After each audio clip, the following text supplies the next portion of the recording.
اعتکاف ایک عظیم عبادت ہے۔ اس کی اہمیت کا اندازہ اس سے لگایا جا سکتا ہے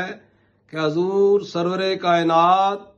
تاجدار انبیاء صلی اللہ علیہ وآلہ وسلم نے رمضان المبارک میں ہمیشہ اس کا اہتمام فرمایا۔ اعتکاف بہت اجر و ثواب والی عبادت ہے۔ اس میں معتکف یعنی اعتکاف کرنے والے کو اللہ تبارک و تعالی کی بے پایاں رحمت، انوار و تجلیات اور فیوز و برکات کو اپنے دامن میں سمیٹنے کا موقع ملتا ہے۔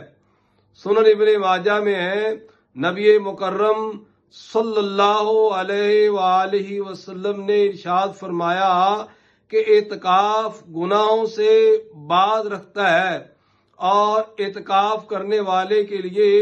اتنی ہی نیکیاں لکھی جاتی ہیں جتنی کہ اس کام کو کرنے والے کے لیے۔ اعتکاف کرنے والے کو دو قسم کے مخصوص فائدے حاصل ہوتے ہیں۔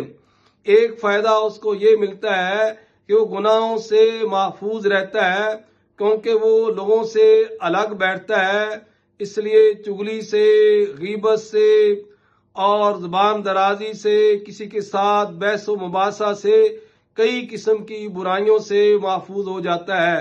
اور دوسری چیز یہ ہے، دوسرا اس کو خصوصی فائدہ یہ حاصل ہوتا ہے کہ وہ اعتکاف کی حالت میں جنازے میں شریک نہیں ہو سکتا، مریض کی عیادت نہیں کر سکتا اور اس طرح کے دوسرے معاشرتی امور کو سر انجام نہیں دے سکتا، لیکن اعتکاف کی حالت میں ہونے کی وجہ سے اللہ تبارک و تعالیٰ کے فضل و کرم سے، اس کی بے پایاں رحمت سے اس کو مریض کی عیادت کرنے کا ثواب بھی ملتا ہے، اس کو نماز جنازہ میں شرکت کا ثواب بھی ملتا ہے، اور دوسرے معاشرتی امور جو نیکیوں کے کام ہیں ان کو کرنے کا ثواب بھی ملتا ہے۔